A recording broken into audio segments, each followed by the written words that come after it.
Hello, welcome to Storytime with Mrs. Daniell. We are reading The Lion, the Witch, and the Wardrobe by C.S. Lewis, and we are on chapter 6, Into the Forest. And if you remember, at the end of chapter 5, the four children had stepped into the wardrobe to hide from the housekeeper, Mrs. McCready, who was taking a tour around, and they didn't have anywhere else to go, so they all got into the wardrobe. So now we're going to see what happens. I wish the McCready would hurry up and take all these people away, said Susan presently. I'm getting horribly cramped. And what a filthy smell of camphor, said Edmund. I expect the pockets of these coats are full of it, said Susan, to keep away moths. There's something sticking into my back, said Peter. And isn't it cold? Said Susan. Now that you mention it, it is cold, said Peter, and hang it all, it's wet too. What's the matter with this place? I'm sitting on something wet. It's getting wetter every minute. He struggled to his feet. Let's get out, said Edmund. They've gone. Ooh, said Susan suddenly, and everyone asked her what was the matter. I'm sitting against a tree, said Susan. And look, it's getting lighter over there. By Jove, you're right, said Peter. And look there, and there, it's trees all round, and this wet stuff is snow. Why, I do believe we've got into Lucy's wood after all. And now there was no mistaking it, and all four children stood blinking in the daylight of a winter day. Behind them were coats hanging on pegs. In front of them were snow-covered trees. Peter turned at once to Lucy. I apologize for not believing you, he said. I'm sorry. Will you shake hands? Of course, said Lucy, and did. And now, said Susan, what do we do next? Do, said Peter. Why, go and explore the wood, of course. Oh, said Susan, stamping her feet. It's pretty cold. What about putting on some of these coats? They're not ours, said Peter doubtfully. I'm sure nobody would mind, said Susan. It isn't as if we wanted to take them out of the house. We shan't even take them out of the wardrobe. I never thought of that, Sue, said Peter. Of course, now you put it that way, I see. No one could say you had bagged a coat as long as you leave it in the wardrobe where you found it. And I suppose this whole country is in the wardrobe. They immediately carried out Susan's very sensible plan. The coats were rather too big for them, so that they came down to their heels and looked more like royal robes than coats when they had put them on. But they all felt a good deal warmer, and each thought the others looked better in their new get-up and more suitable to the landscape. We can pretend we are Arctic explorers, said Lucy. This is going to be exciting enough without any pretending, said Peter, as he began leading the way forward into the forest. There were heavy, darkish clouds overhead, and it looked as if there might be more snow before night. I say, began Edmund presently, oughtn't we to be bearing a little more to the left? That is, if we are aiming for the lamp-post. He had forgotten for the moment that he must pretend never to have been in the wood before. The moment the words were out of his mouth, he realized that he had given himself away. Everyone stopped. Everyone stared at him. Peter whistled. So, you really were here, he said. That time Lou said she'd met you in here, and you made out she was telling lies. There was a dead silence. Well, of all the poisonous little beasts, said Peter, and shrugged his shoulders and said no more. There seemed, indeed, no more to say, and presently the four resumed their journey. But Edmund was saying to himself, I'll pay you all out for this, you pack of stuck-up, self-satisfied prigs. Where are we going, anyway? Said Susan, chiefly for the sake of changing the subject. I think Lou ought to be the leader, said Peter. Goodness knows she deserves it. Where will you take us, Lou? What about going to see Mr. Tumnus? Said Lucy. He's the nice fawn I told you about. Everyone agreed to this, and off they went, walking briskly and stamping their feet. Lucy proved a good leader. At first, she wondered whether she would be able to find the way, but she recognized an odd looking tree in one place and a stump in another, and brought them on to where the ground became uneven, and into the little valley, and at last to the very door of Mr. Tumnus's cave. But there a terrible surprise awaited them. The door had been wrenched off its hinges and broken to bits. Inside, the cave was dark and cold and had the damp feel and smell of a place that had not been lived in for several days. Snow had drifted in from the doorway and was heaped on the floor, mixed with something black, which turned out to be the charred sticks and ashes from the fire.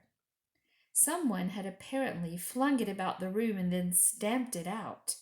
The crockery lay smashed on the floor, and the picture of the fawn's father had been slashed into shreds with a knife.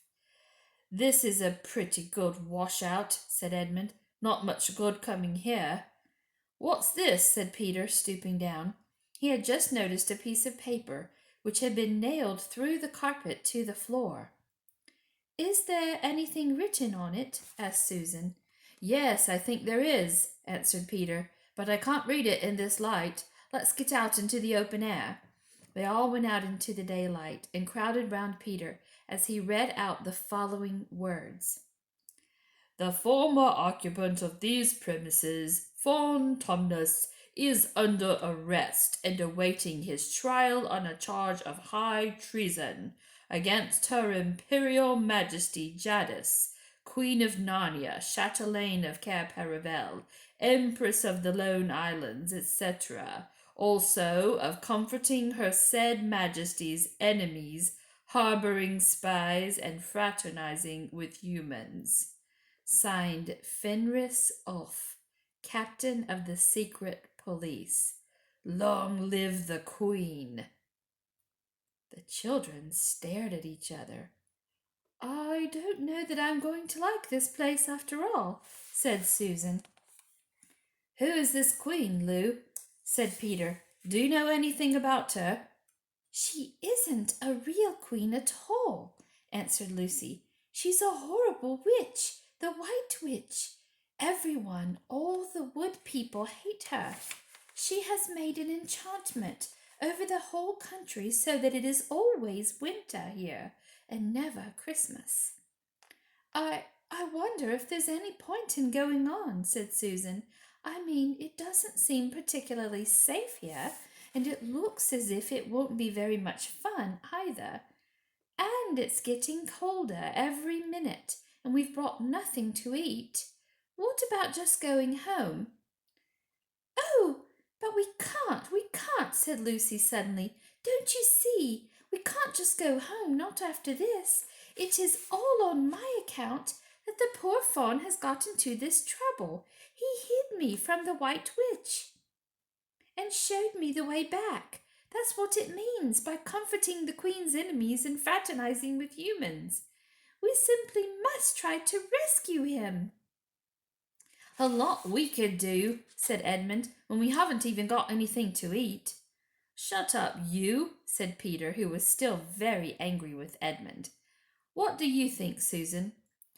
"I've a horrid feeling that Lou is right," said Susan. "I don't want to go a step further, and I wish we'd never come, but I think we must try to do something for Mr. whatever his name is, I mean the fawn." "That's what I feel too," said Peter. "I'm worried about having no food with us. I'd vote for going back and getting something from the larder, only there doesn't seem to be any certainty of getting into this country again when once you got out of it. I think we'll have to go on." "So do I," said both the girls. "If only we knew where the poor chap was imprisoned," said Peter. They were all still wondering what to do next when Lucy said, "Look, there's a robin, and with such a red breast. It's the first bird I've seen here. I say, I wonder can birds talk in Narnia? It almost looks as if it wanted to say something to us." Then she turned to the robin and said, "Please, can you tell us where Tumnus the fawn has been taken to?" As she said this, She took a step towards the bird. It at once hopped away, but only as far as to the next tree. There it perched and looked at them very hard, as if it understood that what they had all been saying. Almost without noticing that they had done so, the four children went a step or two nearer to it. At this, the robin flew away again to the next tree and once more looked at them very hard. You couldn't have found a robin with a redder chest or a brighter eye. "Do you know," said Lucy, "I really believe he means us to follow him." "I've an idea he does," said Susan. "What do you think, Peter?" "Well, we might as well try it," answered Peter. The robin appeared to understand the matter thoroughly. It kept going from tree to tree, always a few yards ahead of them, but always so near that they could easily follow it. In this way it led them on slightly down the hill. Wherever the robin alighted, a little shower of snow would fall off the branch. Presently the clouds parted overhead, and the winter sun came out, and the snow all around them grew dazzlingly bright. They had been traveling in this way for about half an hour, with the two girls in front, when Edmund said to Peter, "If you're still not too high and mighty to talk to me, I've something to say which you'd better listen to." "What is it?" asked Peter. "Hush, not so loud," said Edmund. "There's no good frightening the girls. But have you realized what we're doing?" "What?" said Peter, lowering his voice to a whisper. "We're following a guide we know nothing about. How do we know which side that bird is on? Why shouldn't it be leading us into a trap?" "That's a nasty idea. Still, a robin, you know. They're good birds in all the stories I've ever read. I'm sure a robin wouldn't be on the wrong side." "If it comes to that, which is the right side? How do we know that the fawns are in the right and the queen, yes, I know we've been told she's a witch, is in the wrong? We don't really know anything about either." "The fawns saved Lucy." "He said he did, but how do we know? And there's another thing, too. Has anyone the least idea of the way home from here?" "Great Scott!" said Peter. "I hadn't thought of that." "And no chance of dinner either," said Edmund.